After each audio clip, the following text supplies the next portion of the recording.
The top business stories live from the Sky News City studio. JD Weatherspoon targets 1,000 pubs as its half-year profit surge. I'll be speaking live to the founder and chairman, Sir Tim Martin. UK retail sales volumes were flat last month, surprising economists who had expected a decline. And the competition watchdog gives Vodafone and Three 5 working days to avoid a full-blown merger investigation.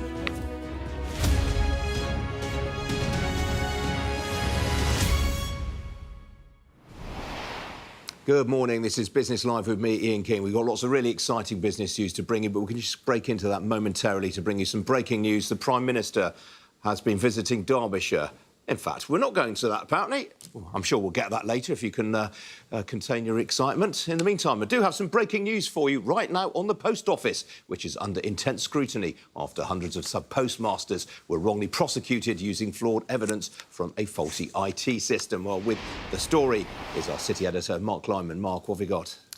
Yeah, that's right, Ian. This concerns the government's recruitment of a replacement for Henry Staunton, who you'll remember was ousted by the Business Secretary, Kemi Badenoch, towards the end of January in that huge corporate governance row which blew up in the weeks after his departure. Now, as I understand it, Ian, one of the 2 remaining candidates to replace Mr Staunton is somebody called Neil Sachdev. Now, Mr Sachdev is the chairman of the Land Registry, which is also a government-owned company. He also chairs the East West Railway Company and has sat on the board of Network Rail's property company as well. So he's well known in Whitehall circles. As I understand it, Mr Sachdev is one of 2 remaining candidates. The other one apparently has a broader private sector background, but my understanding is that ministers are keen to finalise the appointment of a successor to Mr Staunton as quickly as possible amid continuing controversy around the compensation schemes that were set up for the hundreds of sub-postmasters who were wrongly convicted over the Horizon IT scandal. Of course, the government has said it will introduce legislation to quash those convictions. That is expected to become law by the summer. Mr Staunton, as I say, was sacked by Kemi Badenoch on a Saturday afternoon in January. Ms Badenoch alleged that there were huge corporate governance failings at the company, but it subsequently emerged that Nick Reed, the Post Office's chief executive, was also under investigation. Report into Mr Reed's conduct is expected to be published next month, and until we know the outcome of that report, Ian, there's also a question mark hanging over his head as well. So we should expect the appointment of a chairman, at least on an interim basis, at the Post Office within the next couple of weeks. OK, thanks for that, Mark. Now, the pub operator JD Weatherspoon said today it has potential for about 1,000 pubs in the UK. That would represent a significant expansion from the 814 sites from which it was trading at the end of January. Well, Weatherspoon was reporting a pre-tax profit of £36 million for the 6 months to the 28th of January. That was up from £4.6 million in the same period a year earlier. But the shares have slipped this morning on news that like-for-like sales growth since then has been 5.8%, down from 9.9% during the reporting period. Well, with me now is Sir Tim Martin, the founder and chairman of JD Weatherspoon. Tim, very good morning to you. Morning, Ian. How quickly do you think you can get to 1,000 pubs? I think it's quite quick going from 500 to 800, but it's slower filling in the final gaps. So I don't want to put too much of a timescale on it, but probably not much more than a dozen a year. And a substantial investment in enlarging existing pubs as well is what we're up to these days. Worth reminding viewers, you were up to 955 as recently as December 2015, but you let a few sites go. Is it fair to say you're trading the estate more actively than you were? Not really. I think what we found is that in quite a lot of towns, we put 2 pubs where we should have had 1. So we've tended to go back to 1 and enlarge the one that remains. So I think we just got a rush of blood to the head. You mentioned the expansion of pubs. I mean, you've been doing this a lot in places like Cardiff and Derby. What sort of sales up do you typically get from that? I suppose it's. I mean, you're hoping to get 20% to 50% uplift in sales. depending on the circumstances. If you can find a beer garden as well and you didn't have one before, that's what we really like in our new subtropical climate. Well, I mean, so the extensions, they are mainly beer gardens, or are they expanding the internal site as well? Ideally, both. Yeah. So the Derby one, for example, we didn't have a garden, and we managed to get a garden and about 30–40% extra space in what was an extraordinarily good pub for 20 years before. So that's the ideal circumstances. Yeah, who doesn't love a beer garden? You've started to open pubs on a franchise basis. How big a part of the business can that be? Well, so I was reading about Starbucks, and I think they opened 3,000 franchises in a quarter. So we're hoping to match that. No, I don't think it'll come to that. We'll see. I mean, I think there is potential. For example, 2 of them are student union bars, and I think trade's more or less doubled at the 2 student union bars when the mighty Weatherspoon has added its magic formula. So I think there could be quite a lot of things like that. And the other one's a holiday park. So I know you wanted to borrow my caravan to go and try this one. So I think it could be quite a lot of stuff like that, slightly offbeat from the typical high street. What do you look for in a franchisee? Money. No, I suppose premises. And we're new to the game, really. So there are a lot of different types of franchisees around. So Starbucks and McDonald's now are mostly run by franchisees. So we've got a lot to learn. But for the moment, it's things like student unions or holiday parks where they have their own premises. Really interested that you're opening in student unions. I mean, we keep hearing that the under-25s don't drink as much. Yes, I think that's a bit of a shaggy dog story, actually. You know, I think that's what they tell their mums, but there's no evidence of that. I think every generation has a conceit that it's different, and I'll believe it when I'm talking to them in 20 years at the golf club that they really do have given up drinking. They won't be as different from us as they would like to be. Exactly, yeah. Now, what about this slight slippage in like-for-like sales that the market's getting exercised about today? Yes, well, it's. I would have bet any money that the share price would have gone up today. It's the best results we've produced for years. But I suppose what happened is a year ago sales started to improve, so the comparatives are more difficult. So we're doing okay. Yeah. But far be it from me to criticise Mr. Market. That's awesome. I mean, before I let you go, what are you seeing in terms of inflation right now? It's definitely eased off a bit, but there's some of it about. I think there's mostly government-induced inflation now with the big wages increases that are coming through. But yeah, I think the real big killer in the UK is energy prices. When they go up a lot, it affects absolutely everything. Happened in the 1970s. We had 25% inflation. I think people forgot that if energy prices go up. So that's the big challenge over the next 10, 20, 50 years, is if electricity and energy prices go up, we'll be worse off. So we have to try and find a way around that. Huge issue for the world. Absolutely. Tim, always good to catch up with you. Thanks for joining us today. Appreciate it. A bit of breaking news to bring you. The Prime Minister's been visiting Derbyshire as part of the local election campaign, which will see voters in parts of England and Wales elect councillors, mayors and police commissioners on the 2nd of May. We've just been hearing from him.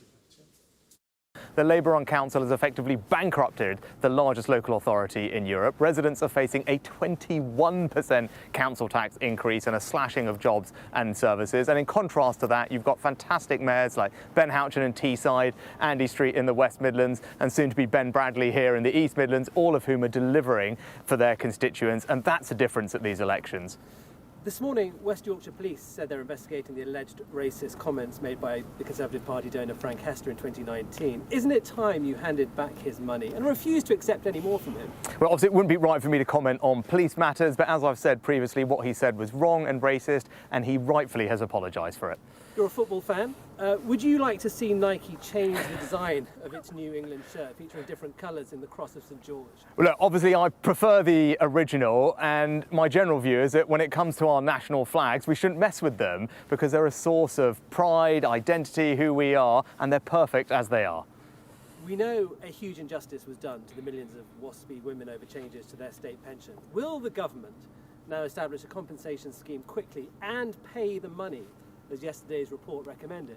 Well, I know there'll be a lot of interest in this matter, and I completely get that, and hopefully people can appreciate we've only just received the report yesterday. It's very long and detailed, and the right thing for us to do is to go through it carefully and then come back with a considered and thoughtful response. And more broadly, what I would say is I want a country where people can actually put in all their lives and have the dignity that they deserve in retirement. That's why we've protected the triple lock, and the state pension is going up by £900 in just a few weeks' time. But don't the WASPy women deserve the dignity of fast compensation?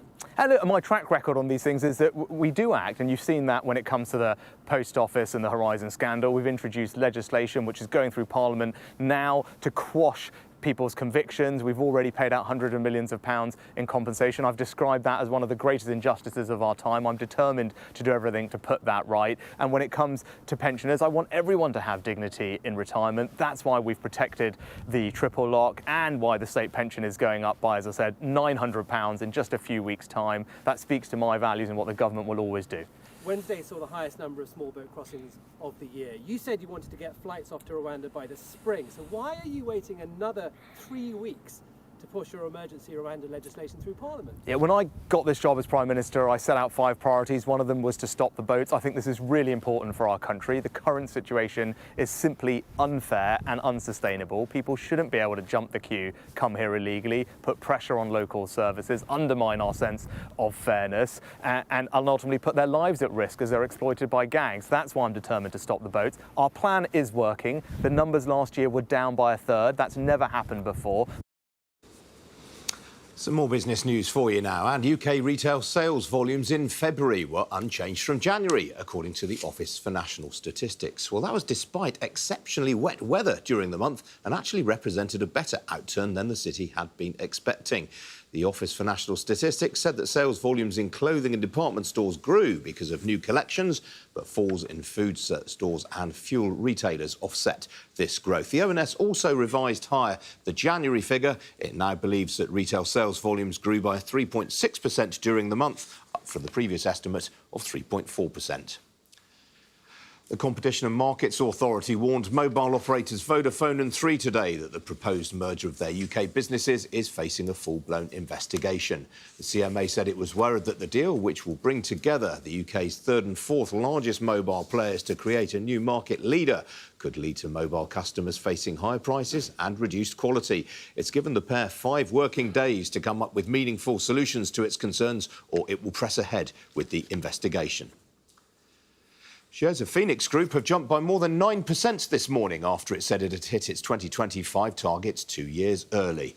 The UK's largest long-term savings and retirement business, which has more than 14 million customers, was reporting an adjusted operating profit of £617 million for 2023. That was up 13% on 2022 and better than expected. Phoenix, which owns the Standard Life brand and which runs the policies of former customers of businesses including Britannic, Pearl and Abbey Life, also announced new targets, including one to generate £1.4 billion worth of cash in 2026. The UK's leading independent supplier of tissue paper, toilet roll and kitchen roll has agreed to a takeover valuing it at £127.5 million. Accroll, which is based in Blackburn in Lancashire and which was founded 31 years ago, is being bought by the Portuguese company Navigator. Accroll, whose brands include Softy facial tissue, Elegance toilet tissue and wipes and Magnum kitchen roll, said it would benefit from being part of Navigator. It said its share price had been weak since 2018, despite a significant turnaround in the business, which would make it difficult to fund future expansion by issuing new shares. A very sorry story, that. I hear that an awful lot from companies these days. Another sign of the decline of the London market, some would say. And Aston Martin Lagonda has raided Bentley Motors for its new chief executive. Adrian Hallmark, who's been chief executive of Bentley since 2018, will replace Amadeo Felice at some point before the beginning of October. Well, Mr. Hallmark is credited with overseeing a turnaround at Bentley that has seen profits rise tenfold in the last 5 years. He will be Aston Martin's 3rd chief executive in 4 years. Well, Aston Martin's shares have risen by 1% on that news.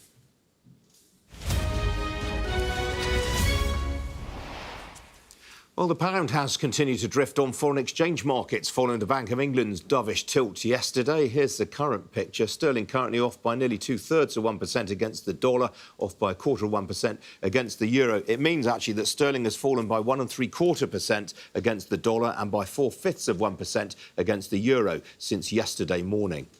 On the equity markets, after another solid session on Wall Street, during which all three major US stock indices hit a new record high, stocks in the Asia-Pacific region had a largely downbeat session overnight. The one bright spot, as you can see, was that the Nikkei 225 in Tokyo again hit a new record. That was on the weaker yen. Well, in Europe this morning, stocks have been pretty mixed. Here's the current picture right now in mainland Europe. The IBEX in Madrid currently wearing the yellow leader vest. Talking points this morning include Galderma, the Swiss provider of medical creams, has surged by 18% on its stock market debut. Well, here in London, the FTSE 100 is going into the weekend on an upbeat note, currently up nearly 2/3%. That's largely on gains for some of the big dollar-earning heavyweights. The FTSE is now only about 1.25%, 1.3% to be precise, off its all-time high, which was hit early last year. Mentioned them just now. Look at that. Phoenix Group now up 10.5% on their trading update and new targets. That's the leading blue chip gainer in percentage terms. To the downside, JD Sports is off 5 3/4%. That's on a warning overnight from Nike of falling sales in the first half of the current financial year. Outside the FTSE 100, S4 Capital, that's the advertising and marketing group founded by Sir Martin Sorrell. Its shares are up 14% on a report in the Wall Street Journal that suggests it has received several takeover approaches. To the downside, the cybersecurity firm Darktrace is off 8%, and that's after a fund advised by the private equity giant KKR offloaded its entire 2.5% stake.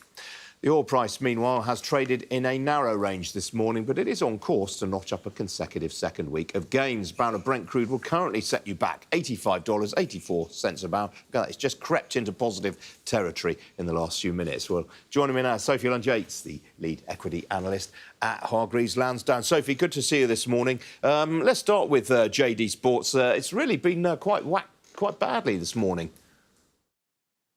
Hi, good morning. Yes, it has indeed. And this is all stemming from, as you correctly pointed out, some pretty nasty reading from Nike overnight. Now, what they have said, obviously, they are the world's largest sportswear provider, manufacturer, if you like, and they have said that essentially costs are being trimmed. They're deciding to cut back on franchises as a result.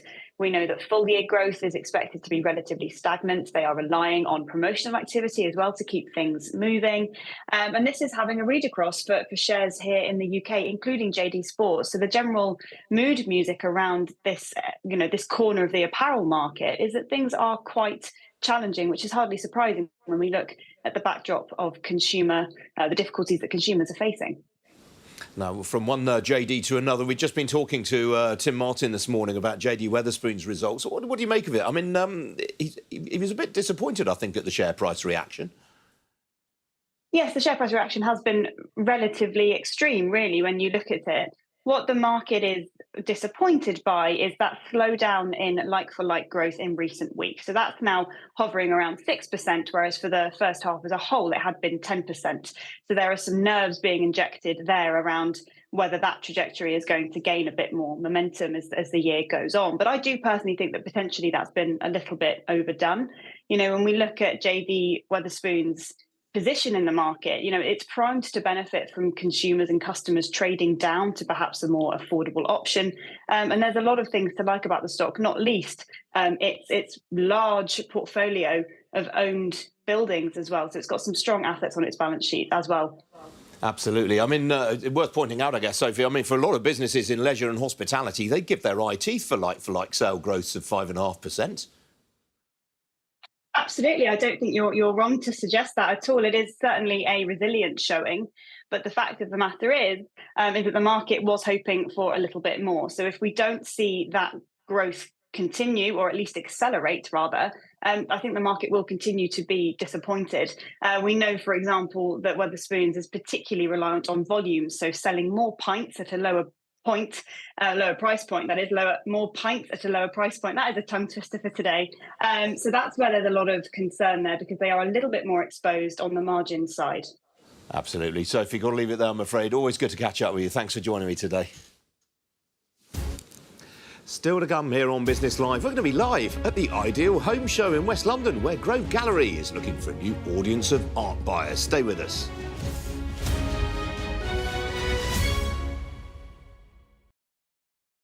It's a really exciting day for us because we've got a new young pair of snow leopards into the zoo. We really haven't had such a threatened and such an iconic species like this for many, many years here at the zoo. So the two have joined us, young male, young female, both just under 2 years old, and really are going to be the foundation of our breeding program moving forwards here. So it's really exciting for us. They're settling in slowly. We've had to be very careful and quiet about settling them down. Once they settle down, they themselves are not too difficult a species to look after. Their needs are fairly simple. They're very hardy. I mean, where they come from in Central Asia, they're used to the most extreme and inclement of weather. So settling them down, feeding them and so on, and the daily care is not too complicated compared to some animals we work with here. But actually, the habitat we've built for them will help that tremendously, because it's a superb habitat that we've created for them here at Chester Zoo. The colour is just exquisite. So they have this most amazing camouflage. I think you might be able to see one of them just settled and asleep behind me. But they have this most exquisite colour that's designed to make them just blend and disappear in sort of Himalayan mountain, a patchwork of snow and rocks. But they're much smaller, much lighter, and they even feed right down to feeding on very small voles and squirrels at times. So they live in a much harsher environment as a result of much smaller, much lighter, and extremely agile, I should say. For them, jumping sort of 12, 14 feet is nothing. At the moment, because they're so threatened, it's just really important that we settle them down. They're still a bit young, and so they normally wouldn't mature until they're between sort of 2 and 3 years old. So we're probably going to have a good year or so while they mature, get used to each other. They're still separated at the moment. We've still got that introduction to go. And then who knows, perhaps looking at 2025, maybe 2026 for the first breeding. And then that really will be a landmark.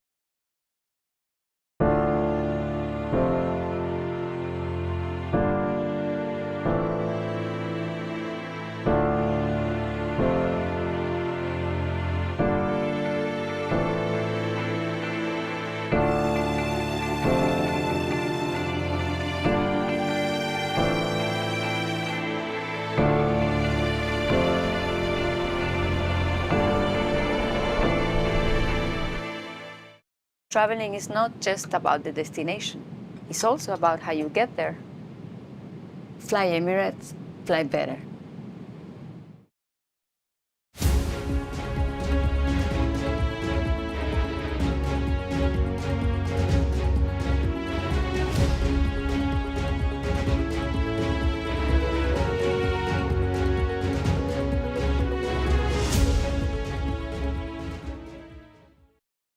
Fly Emirates, fly better. Welcome back. Today sees the start of the Ideal Home Show, one of the UK's longest running exhibitions at London Olympia. But among the usual displays by designers, suppliers and consumer goods companies, this year will be an art gallery. Grove Gallery hopes to showcase its artists at the event to expose them to a new audience of possible buyers. Well, James Ryan is the Chief Executive of Grove Gallery, and he now joins me from the Ideal Home Show. James, welcome to you. What gave you the idea for this? Very good morning to you, Ian. We just wanted to be different as an art gallery. Obviously, art can come across to some as being quite a upper echelon, stuffy environment. And we wanted to, have something and a business concept that enticed and catered for all, really. So we've introduced this model, which allows our clients to own these, some of these beautiful originals that are behind me, and also earn a slight income and a royalty each and every single time the original image is used and purchased on a print or some form of merchandise. And yeah, it's been a very busy opening day. Martin Lewis was just round the corner. He's literally just wrapped up. So we strategically put ourselves here to be as close to him as possible and try and captivate some of the audience. So presumably this is quite an expensive undertaking for you. Not particularly, no. I think the key thing is you have to speculate to accumulate. You have to invest. We've been trialing this model now for just over a year. It does work, but also we want to be accountable to our clients that own the originals to, demonstrate that we are doing as much as we possibly can to actively promote, this concept.